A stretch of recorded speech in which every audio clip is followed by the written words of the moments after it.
Welcome to today's masterclass. My name is Lisa Richter and I am your host today. You want to go ahead and change the slide for me? For those of you who are unfamiliar with CSIA, we are a global nonprofit trade association with over 500 member companies in 35 countries. To highlight just a few of CSIA's many member benefits, the CSIA Best Practices Manual guides control system integration companies in the setup and running of a solid company. These BPs reflect the knowledge gained by SIs over the years and shared freely. Any SI company will benefit from deploying the BPs, but gaining the CSIA certification is a confirmation by a third party that you have deployed them correctly. Maintaining a valid certification ensures that your company stays on a path of continuous improvement. For partner members, CSIA offers an ecosystem to grow their SI programs, understand their customers' pain points, monitor industry trends, and share their thought leadership. A trusted resource of qualified integrators and suppliers, the CSIA Industrial Automation Exchange helps SIs, industry suppliers, and manufacturers and process companies connect and do business. That makes the exchange a first-stop shop where end users can compare integrators, determine which products to use, and have questions answered by specialists in the field. For SIs and partners, it provides a platform to increase your digital presence, support your content and SEO marketing efforts, position your company and C-suite as thought leaders, showcase your expertise, and nurture prospects by providing a trusted, credible source for information about your company and its products. Finally, a reminder that in 2021, you will have increased access to knowledge sharing, community building, and networking throughout the year when you join or renew your CSIA membership. CSIA is committed to delivering extremely relevant content to system integrators while providing partner members access to a highly engaged audience. To that end, CSIA will deliver weekly virtual events on a broad range of topics and experiences, all of which are open to sponsorships. For more information about CSIA, membership, virtual events, and sponsorship and advertising opportunities, contact us at info@staff.controls.org. At this time, I would like to introduce Greg Abrams and Taylor Heron. They are part of Faegre Drinker, the international law firm that administers CSIA's legal plan, which offers many specific legal services to CSIA members for free, a flat fee, or discounted rates. You can find more info at controlsys.org/legal-plan. One last thing before we get started, please use the chat feature to talk amongst yourselves, but use the QA feature to submit your questions. That just helps us stay a little bit organized on this end. And now let's get to the good stuff. Greg, Taylor, take it away.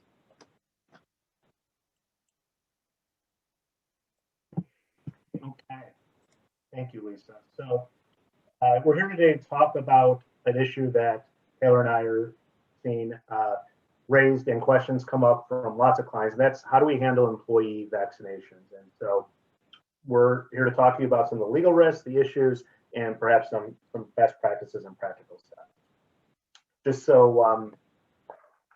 you know our background, Taylor and I both work at Faegre Drinker. We're in the Chicago office. Both of us practice in the labor employment group, and we'll have our contact information at the on a slide at the end of the presentation. I'd be happy to talk to you afterward. So by way of introduction, as everyone on this call probably knows, vaccines for COVID-19 were approved for emergency use on December 11th, 2020. And so perhaps some of you or your family members, et cetera, have already received or are scheduled to receive the vaccine. Of course, that also means that you have employees that may soon be receiving the vaccine, or you want your employees to receive the vaccine. And it was a bit of an unsettled legal question about how employers may address that until the EEOC released guidance on the issue on December 16th, 2020.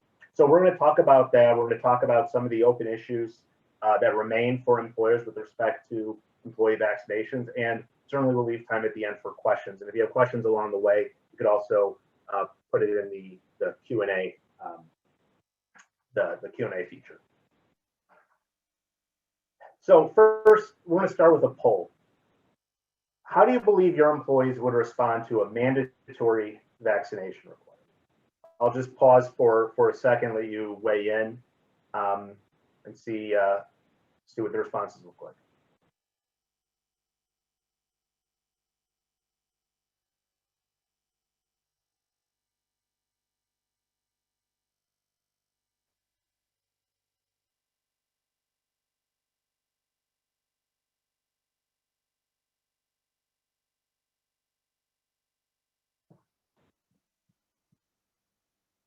You know, it looks like the poll being put up is a different one, but that's okay.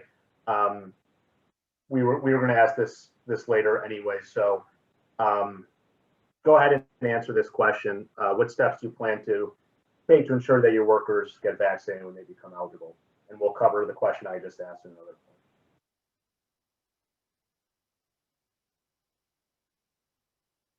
Okay, give it another few seconds for anyone else to respond.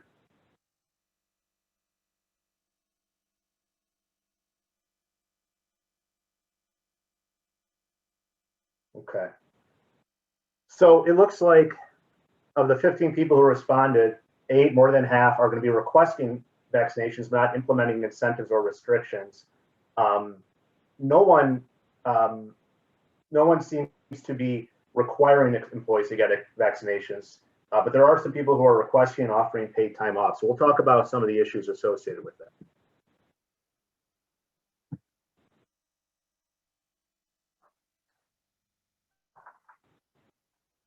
Okay, we just move on to the next slide.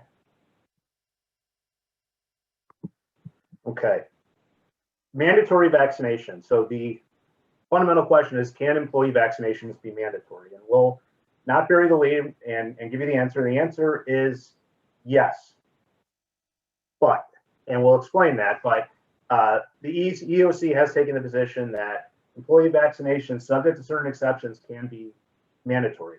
We're also going to talk about employer medical inquiries, meaning what kind of questions can you ask of employees in connection with employee vaccinations that potentially implicate disability and other laws. And then we're going to talk about what we referenced in the poll, which is what kind of incentives or leaves, privileges, et cetera, can an employer offer, and what are some of the risks of doing so. So can vaccinations be mandatory? We're lawyers, so we're not just going to say it depends. We're going to be more definitive than that. We'll say yes, but. And in order to explain the but, we're going to have to do a little detour and talk a bit about disability law, which we'll go through quickly, but it's important that you understand these fundamental issues with respect to disability law and the Americans with Disabilities Act in order to understand how a vaccination program may work. So I'll turn that over to Taylor. So as Greg said, we'll go through kind of some basics. Disability Law 101 is what we've called it. And what we're really going to be focusing on is the Americans with Disabilities Act, also known as the ADA. Just at a very broad level, the ADA prohibits discrimination, retaliation, and harassment against individuals with disabilities. And there's 3 types of disability under the ADA, the 3 Ps. There's a present disability, which means your employee currently has a mental or physical impairment, substantially limiting one or more major life activities, and we'll talk in a minute about what that means in more detail. A past disability, which is just the employee was disabled at some point in the past, regardless of whether they're currently disabled. And perceived as disabled, meaning that for some reason, either the employer, other employees, other people are perceiving this individual as disabled, regardless of whether they're actually disabled under that legal definition that we're talking about. So a disability, that legal definition, is a mental or physical impairment, so long as it substantially limits a major life activity. Now, a major life activity can mean a variety of things. It's typically a daily activity, walking, standing, sitting, etc., something that people do regularly. Any operation of a major bodily function, so breathing, digestion, immunity, kind of those things that are natural and that are necessary. It's really a major life activity is not meant to be a demanding standard. And so the question that comes up is whether it substantially limits that major life activity, meaning is it having some major effect? Is it affecting the way that the individual can perform that activity? And as we said, the ADA protects individuals' past, present, or perceived disability from discrimination, retaliation, or harassment. And for presently disabled individuals, the ADA also requires employers to provide reasonable accommodations in certain circumstances. And we'll go into reasonable accommodations a bit more in detail, as that's the portion that is directly related to, or one of the portions that's directly related to COVID-19 vaccination. The other portion that's going to be directly related is the ADA's prohibition on medical examinations and disability-related inquiries. As a general rule, employers cannot inquire into an employee's medical history or require any sort of a medical examination that doesn't serve a legitimate purpose. The legitimate purpose is that a medical examination or a disability-related inquiry has to be both job-related and consistent with business necessity. This means it has to somehow be related to the specific position at issue and necessary for the business. Outside of these exceptions, generally an employer cannot require a medical examination and really can't ask questions about an employee's medical history or anything that may lead to information about whether an employee has a disability. So those disability-related inquiries can be a direct question, such as, does the employee have a disability? Have they had a disability in the past? It could also be more indirect questions that may elicit information about whether an employee has a disability. For example, any medications they may be taking. If an employee says they have a doctor's appointment and a supervisor or somebody else starts asking more detailed questions about what that appointment is for, that may elicit information about either a current or a former disability, and that could also become a disability-related inquiry that, if it's not job-related and consistent with business necessity, will be a violation of the ADA.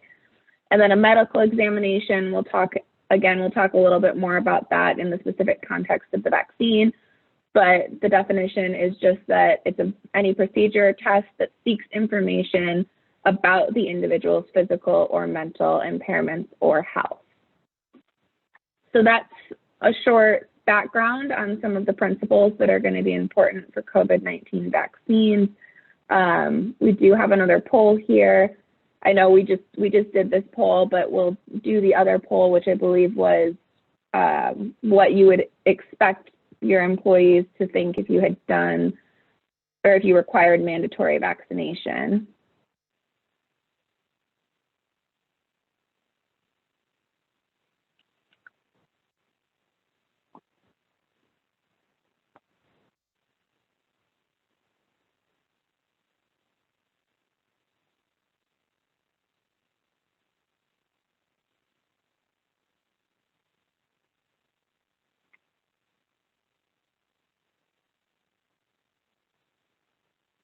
Okay, so it looks like most people are voting, and we've got a majority of people have completed the poll. Seems that some people believe most employees would get vaccinated and remain employees. Another top one is that some employees would choose to leave the company to avoid vaccination, which is part of the discussion that we're having and what other opportunities, what other options are out there. Eventually, some companies may decide mandatory vaccinations are what's going to be the easiest. But at this point, I know there's a lot of uncertainty out there. And so hopefully we will provide some more information about exactly what is allowed and what risks might be involved in mandatory vaccinations or vaccination incentive programs. And so with that, I'll go back to Greg to talk about a little bit more about, can vaccinations be mandatory and some of the restrictions. Okay, so going back to what I said earlier, the EEOC has conveyed guidance that allows mandatory vaccinations if an employer chooses to have mandatory vaccination, but we need to be prepared to address reasonable accommodation requests if someone has a disability. And again, a disability must be something that substantially limits a major life activity. So EEOC's position is that employee vaccination is not a medical examination. It's not like a blood screening. It's not one of the examinations that Taylor was talking about where you're eliciting information about someone's health. So mandatory vaccinations are okay because it's not a medical examination. However, if someone has a disability that precludes them from being vaccinated, the employer needs to be ready to address a reasonable accommodation. And if the employee can't be vaccinated, it is the employer's burden. It's on the employer to show that the vaccination is job related and consistent with business necessity. What that really boils down to is that not having having a non-vaccinated individual in the workplace would present a threat to the health and safety of other employees. Okay, so generally speaking, with respect to disability issues, an employer has someone who's qualified to work with a disability, a reasonable, not any, but a reasonable accommodation needs to be provided, and it must be one that, if it can be provided, would allow the individual to be able to perform his or her job. So here are what examples of reasonable accommodations might look like. Administrative assistant spends 95 of the day at a computer, gets a migraine by looking at the screen for more than 2 hours a day.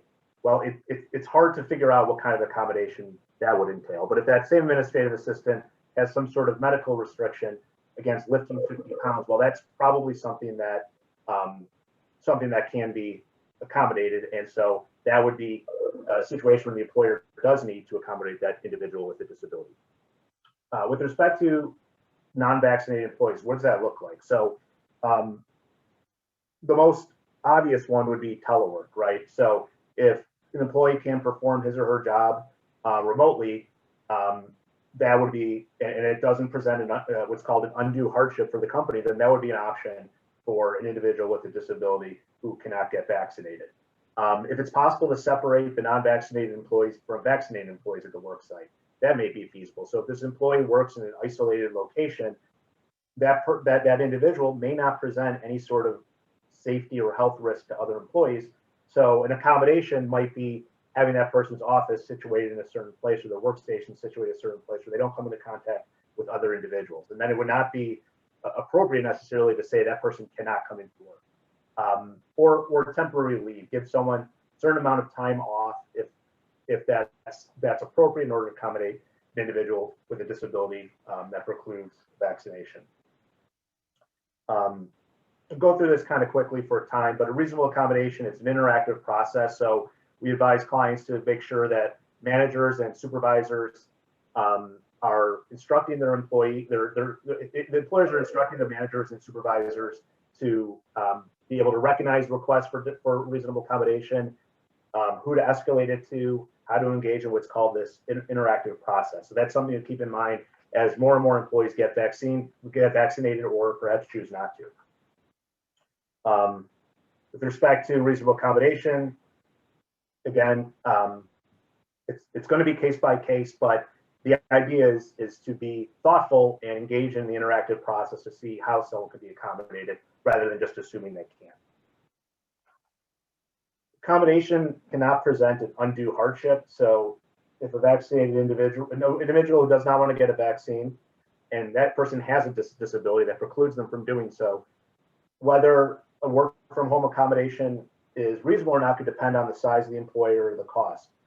So implementing some sort of remote workplace home technology setup for some companies might be not an undue hardship, for others it might be. And it's important, as you say in the bottom with the frown face, that don't just say, well, if we do this for this individual with a disability, then anyone's going to want to do that, because that is not a reason to deny a disability alone. It has to actually present an undue hardship. So bottom line, the EEOC says vaccinations can be required It's not a medical examination that's covered by the ADA, but if an individual has a disability, need to explore ways to reasonably accommodate. Only if the individual cannot be accommodated in any way would it get to the point where it's permissible to terminate that employee. The other piece here on the yes, but as we call it, is a religious accommodation issue. So an employee can refuse a vaccination for religious reasons, and that would need to be accommodated unless it would pose more than what's called de minimis burden, or a minimal or slight burden. So on that issue, the question is, does the employee have sincerely held religious practice or belief? So generally, you assume someone who presents some sort of need for religious accommodation is being sincere. There could be situations where they're not, but those tend to be fewer and farther between. Someone may have genuine religious practice or belief that precludes them from being vaccinated, and again, that would need to be accommodated unless it presents the type of undue hardship that we talked about before.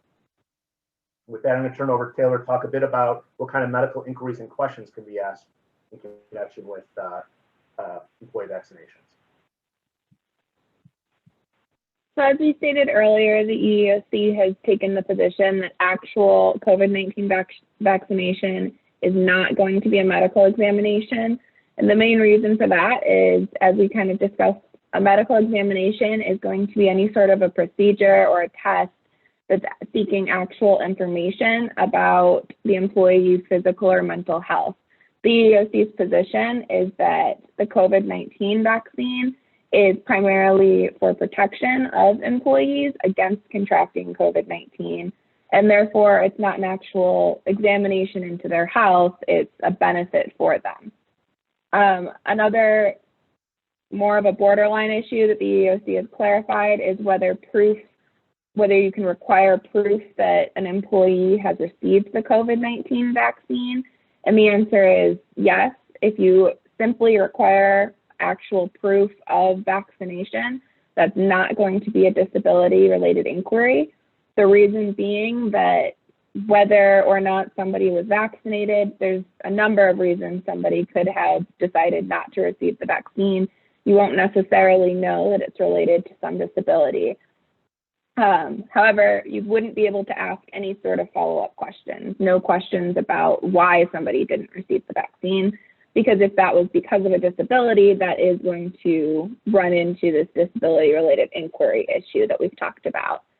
Additionally, these pre-screening vaccination questions, when somebody goes to get the COVID-19 vaccine, in most cases, there's a list of questions that the person administering it asks the individual. And some of those questions may be disability-related inquiries.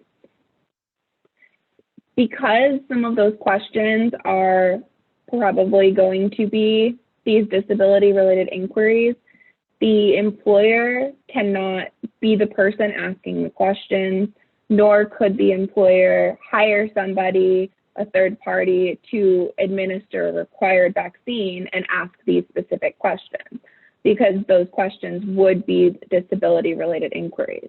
So unless they were somehow job-related and consistent with the business necessity, those will be a violation of the ADA under this theory.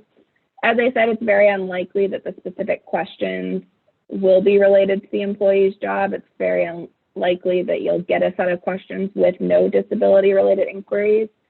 And as an example, we kind of pulled a couple of questions just off of publicly available screening examples. One that is sometimes asked is, do you have a history of any immediate allergic reaction to any other vaccine or any sort of injectable therapy? Well, the problem here is if the employee responds, yes, they've had an immediate allergic reaction to some other injectable therapy, the natural follow-up to determine whether they're going to have a negative reaction to the COVID-19 vaccine is what that therapy was, why they had it, what else could have caused the reaction. And those are likely to elicit information about a disability and therefore will be disability-related inquiries. Related is this question, do you have a bleeding disorder or are you taking a blood thinner? Of course, if the answer is yes, a bleeding disorder could be a disability under the ADA. People could be taking blood thinners for a variety of reasons, some of which could be disabilities. And so these questions are likely going to be disability-related inquiries. As a result, again, if these questions are not job-related or consistent with business necessity, the natural question is, how can we require the vaccine if we're not able to ask these pre-screening questions? Well, employers can require employees to get the vaccine from a third party and just provide that proof of vaccination that we were talking about. That proof of vaccination can just be as simple as a document from the third party that says, yes, so-and-so has been vaccinated.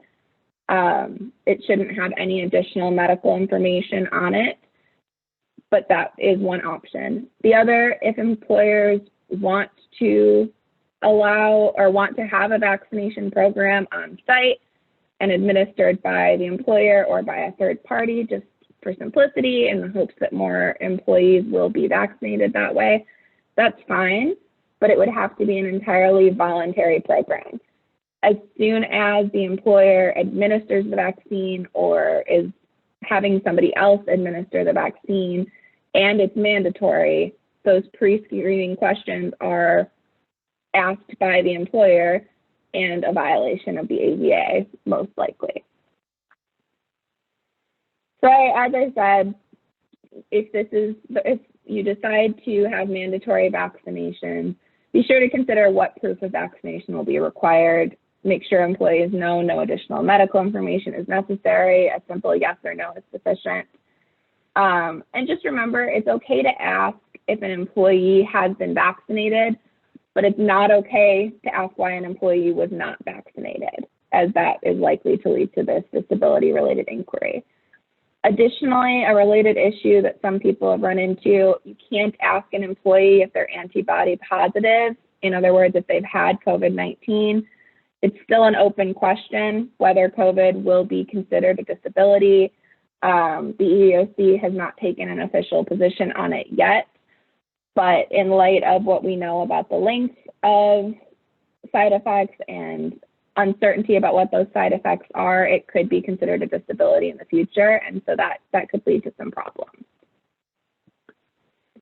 Another common question and something of an open issue is whether and what incentives or restrictions or privileges are going to be allowed for unvaccinated employees, or incentives to encourage an employee to be vaccinated.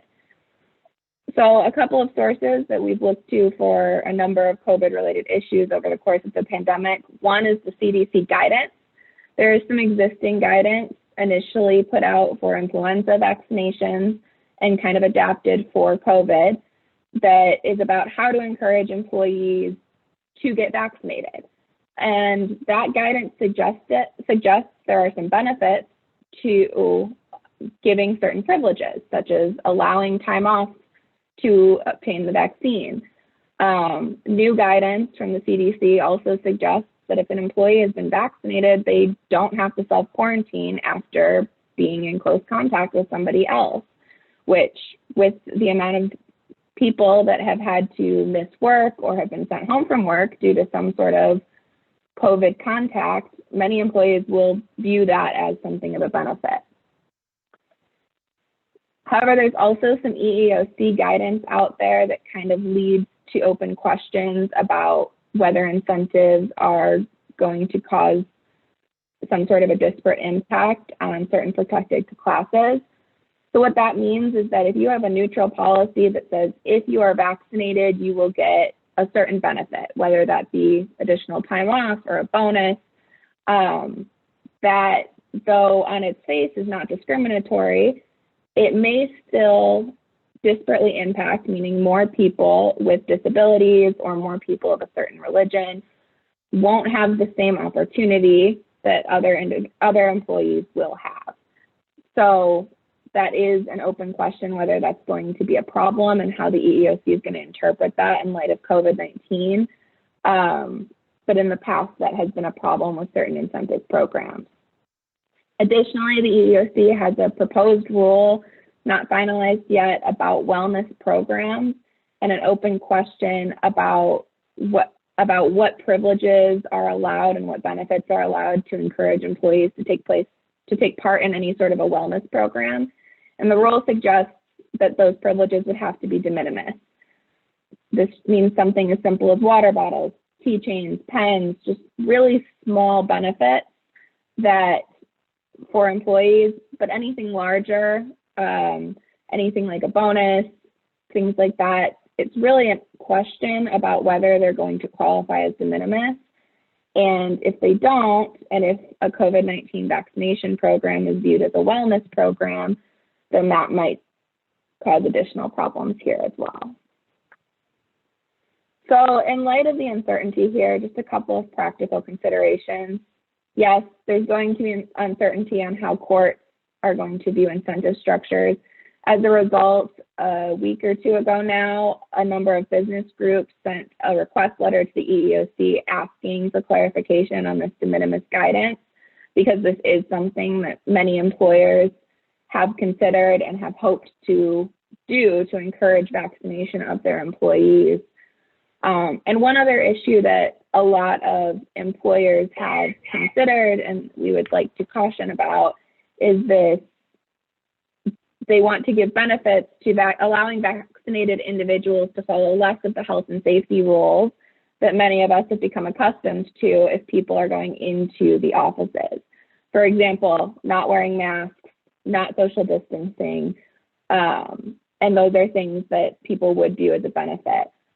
As of right now, this has not been approved by health departments, local health departments. It's not been approved by the CDC. And so until they're putting out guidance that suggests that it's appropriate to allow vaccinated individuals to have some loosened restrictions, that's something that you should be careful of and make sure that you're checking with your local guidance on. And then if anyone has any questions, we're happy to go into anything in a little more detail. I have a question popping up out of my trash can here.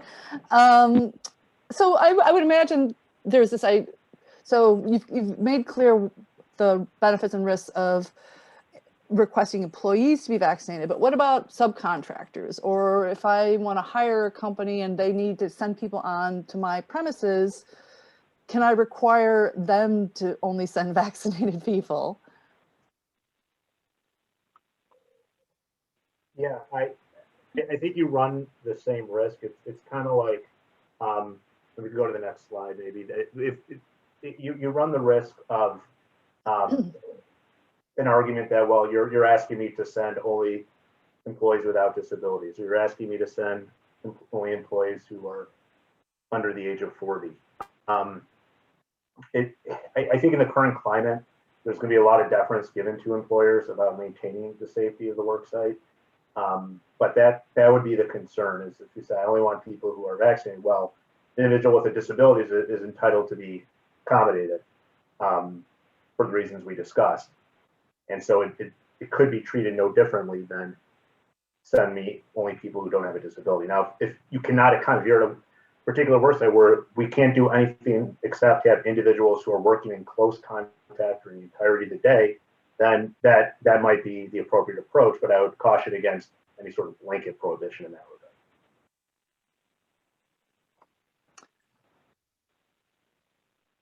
So we have another one popping up here. What if you have under 15 employees? Can you provide an, oh, somebody just moved it on me. Somebody moved my cheese. I've got them in the chat section as well. So what if you have under 15 employees? Can you provide an incentive time off to get a vaccine? So I gather from the question, it's because the threshold for Title VII is 15 employees. So I mean, technically you're not covered. You the employer would not be covered by Title VII in that circumstance. So giving the time off, and then an unvaccinated individual due to a disability is treated worse as a result because they don't get the same benefit. That arguably would not apply, and so the EOC would not come in. Although here too, I would caution that states every state has its own discrimination statute and discrimination laws. Many, including Illinois, for example, where we are, don't require, they just require one employee. So I would be cautious about assuming discrimination laws don't apply. Any suggestions on how to respond to clients who may ask us not send employees on site unless they're vaccinated?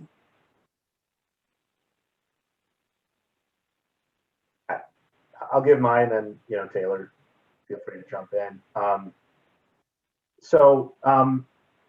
It's the same. Obviously, it implicates the same issue, right? Don't send anyone unless we're vaccinated. I think it's a conversation. Say, look, this is fairly uncertain, unsettled area of the law. We need to be cautious. We're precluded from asking questions that really go beyond, are you vaccinated or not? Tell me as the client what specifically your concern is with respect to how your workforce is structured, the daily operations, to the extent you already know. And I think it's talking through with them, and I think there may be no way around a hard conversation. So we can't, certain things we can do, certain things we can't do, much like if you asked us to only send individuals that were under age 40. Taylor, do you have something to add? No, I agree with Greg. I was going to say two of these in the Q&A section seem to be very related, being one, can you ask a potential employee if they've been vaccinated, and can you ask for proof before hiring? And two, could you not hire a person because they have not been vaccinated?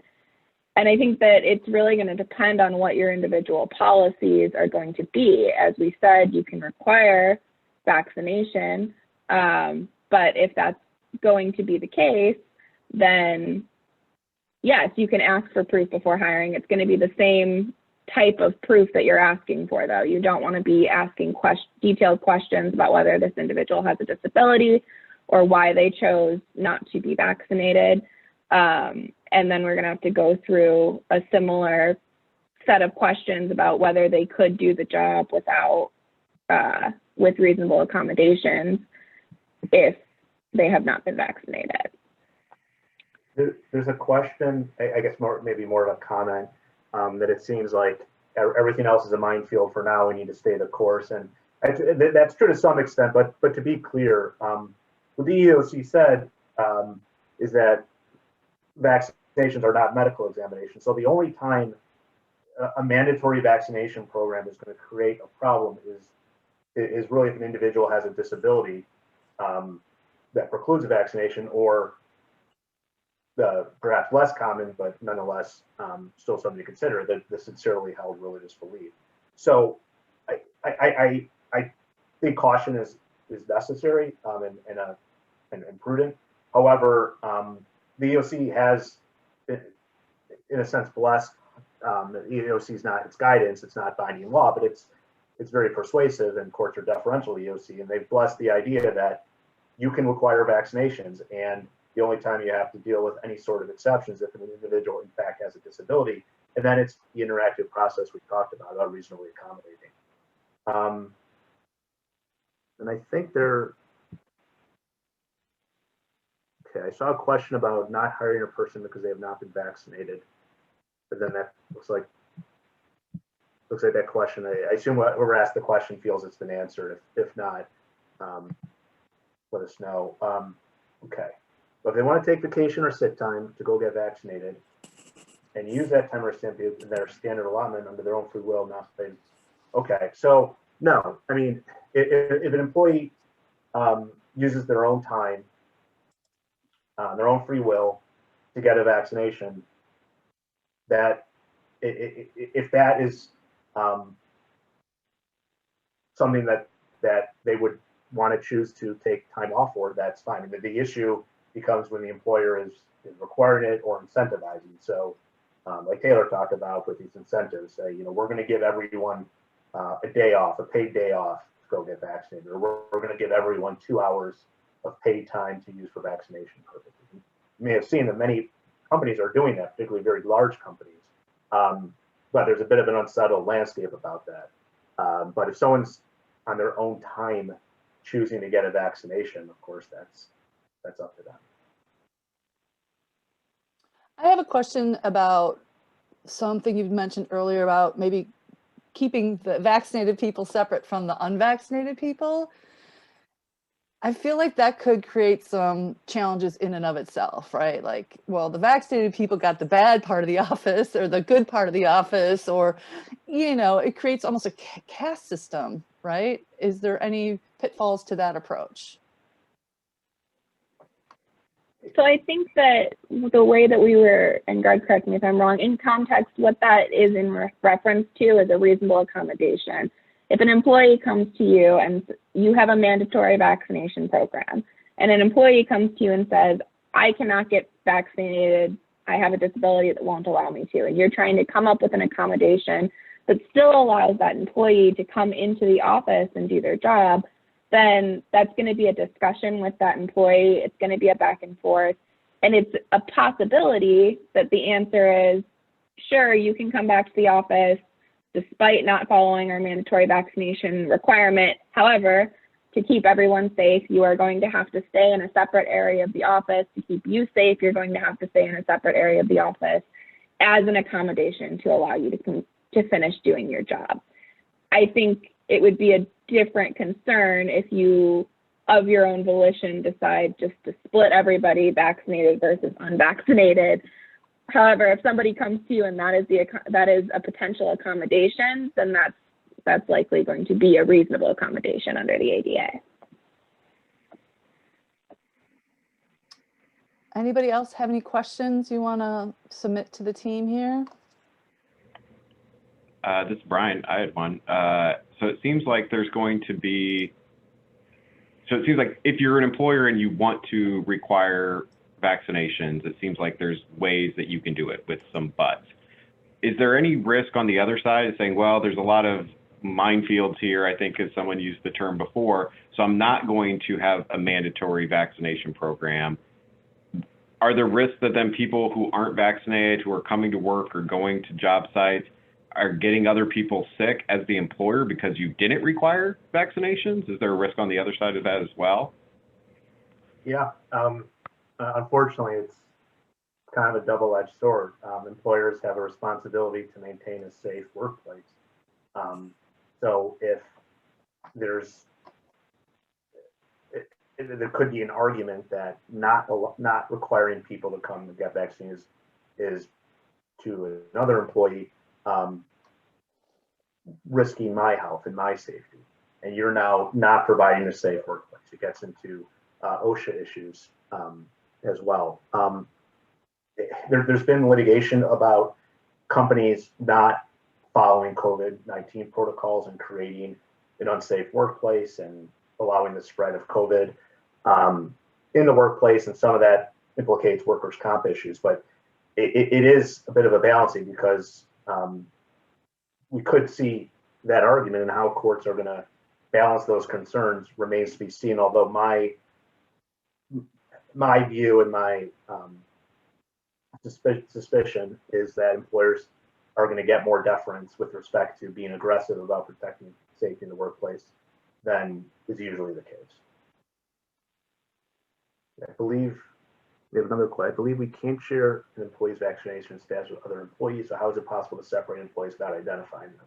Yeah, I mean, it's like the contact tracing question, where someone comes and tells you that they have COVID-19, they tested positive, and you need to identify the individuals who at work who may have been exposed to that person and inform that person. And you tell them, can't tell you who it is, but you were potentially exposed to someone with COVID-19, and they say, well, there's only 3 of us who work in this room in the building, and I understand you're asking the 2 of us about someone, and you won't identify. I mean, it becomes obvious, and there's really nothing you can do about that.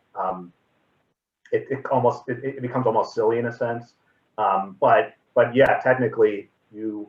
I mean, vaccination status is a little different, because someone's status of being vaccinated or having a vaccination or not is not really like a disability question. I mean, if you were to say someone is sick or someone has COVID-19, that arguably implicates health and disability info. Whether someone was or was not vaccinated, arguably does not. I still would recommend confidentiality, but there might be an argument that whether someone has received a vaccine or not, that question alone is not something, or that issue alone is not something that would implicate the ADA. But I would err on the side of continued confidentiality. And I'll say it may be considered medical information that should be kept confidentially and in separate files to the extent you have separate FMLA files. You know, vaccination status could be considered medical information that should be kept confidential to the extent possible. And then I see one more question in the chat that basically says, you know, right now we are talking about a future really where vaccines are easily available, and right now they're not necessarily easily available. And how do we think that the legal mood or landscape will change? Will we have any sort of resolution by the time that they're readily available or precedent set? And, you know, it's hard to say. Hopefully the EEOC will put out more guidance. It's always a hope. And the CDC has been relatively consistent, updating as quickly as they can be. As far as court cases, it's really hard to say when those will be resolved and how they'll be resolved.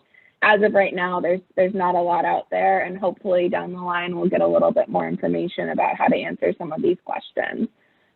But it's hard to say right now. Yeah, the one item in particular that we may get more clarity on soon is the wellness program issue. So as Taylor mentioned, consortium of businesses requested clarification from the EEOC about how wellness programs interact with the vaccination issue.